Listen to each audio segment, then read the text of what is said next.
जयपूरमध्ये आंदोलन सुरू असताना काही अज्ञातांनी गर्दीचा फायदा घेत कॉक्रोच जनता पार्टीचे संस्थापक अभिजित दिपके यांच्यावर थेट हात उचलला।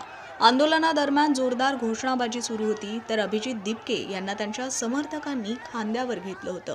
या आंदोलनाला सुद्धा नागरिकांचा प्रचंड प्रतिसाद मिळालेला। मोठ्या प्रमाणावर तरुण सहभागी झाले होते आणि मोठी गर्दी सुद्धा जमा झालेली। याच गर्दीत घुसून अज्ञात व्यक्ती दिपकेंच्या अंगावर धावून गेला आणि गर्दीचा फायदा घेऊन तिथून पळही काढला। या घटनेमुळे दिपके समर्थक चांगलेच आक्रमक झाले होते, पण त्यांना सोडून द्या, मारू नका असं आवाहन अभिजित दिपके यांनी केलं। या घटनेचा व्हिडिओ सोशल मीडियावर प्रचंड व्हायरल झाला। अनेकांनी या कृतीचा निषेधही व्यक्त केला। दरम्यान यानंतरही आज नागपुरात कॉक्रोच जनता पार्टीचं आंदोलन होतंय। जयपूरमध्ये घडलेल्या प्रकारानंतर नागपुरात पोहोचतात अभिजित दिपके यांनी आपली भूमिका स्पष्ट केली। आम्हाला घाबरवण्यासाठी हे सर्व सुरू आहे, पण आम्ही मागे हटणार नाही। यापुढे सुद्धा आंदोलनावर ठाम राहणार अशी भूमिका दिपके यांनी मांडली आहे। जे घडलं ते आहे, एक स्ट्रॅटेजी आहे आम्हाला घाबरवण्याची, धमकवण्याची आणि मेन मुद्द्यापासून भटकवण्याची।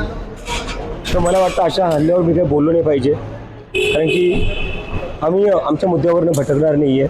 तुम्ही आमच्यावर किती हल्ले करा, तुम्ही आमच्यावर किती हात उचला, आम्ही आमचा हात उचलणार नाही आहे। आम्ही आमचं जे आंदोलन ते पीसफुली आणि डेमोक्रॅटिक वेनीच पुढे घेऊन जाऊ आणि आमच्या मेन मुद्द्यापासून भटकणार नाही आहे। मेन मुद्दा जो हा आहे की नीटचे 22 लाख स्टुडंट आहेत, CBSEचे 17 लाख स्टुडंट्स आहेत, CUETचे 16 लाख स्टुडंट्स आहेत, SSC GDचे 40 लाखपेक्षा जास्त स्टुडंट्स आहेत।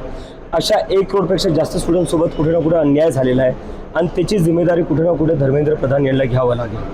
तर तुम्ही आमच्यावर किती हमले करा, तुम्ही आमच्यावर कितीही अटॅक करा, आम्ही राजीनामा त्यांचा मागूच आणि आम्ही मागे सरकणार नाही जोपर्यंत आम्हाला राजीनामा घटनेचं आंदोलनाची धार आणखी तीव्र केली नाही।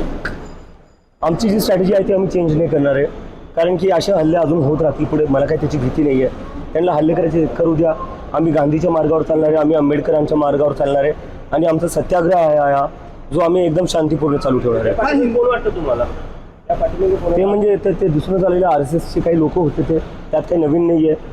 जेव्हा कोणी या सरकार विरोधात बोलतात किंवा त्यांच्या विचारधारेविरुद्ध बोलतात ते लोक असेच हल्ले करतात, काही नवीन नाही याच्यात।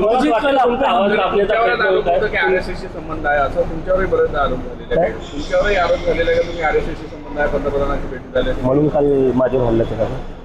तुमचा आवाज दाबण्याचा प्रयत्न होतो का असं वाटतं? दुसरं काय करायचं? अभिजीत, कल आप पे हमला हुआ, क्या आपको कहना है? नहीं, मुझे ये लग रहा है ये जो कल मेरे ऊपर हमला हुआ ये मुद्दे से भटकाने की एक कोशिश है, ये आवाज़ दबाने की कोशिश है स्टूडेंट्स की। तो इस पर हमें ज़्यादा कुछ करना नहीं चाहिए।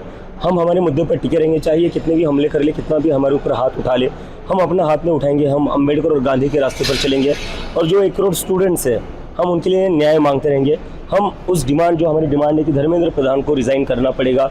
6 से 7 बच्चों ने सुसाइड करी है, 1 करोड़ से ज़्यादा बच्चों के साथ अन्याय हुआ है, उसकी उन्हें जिम्मेदारी लेनी पड़ेगी।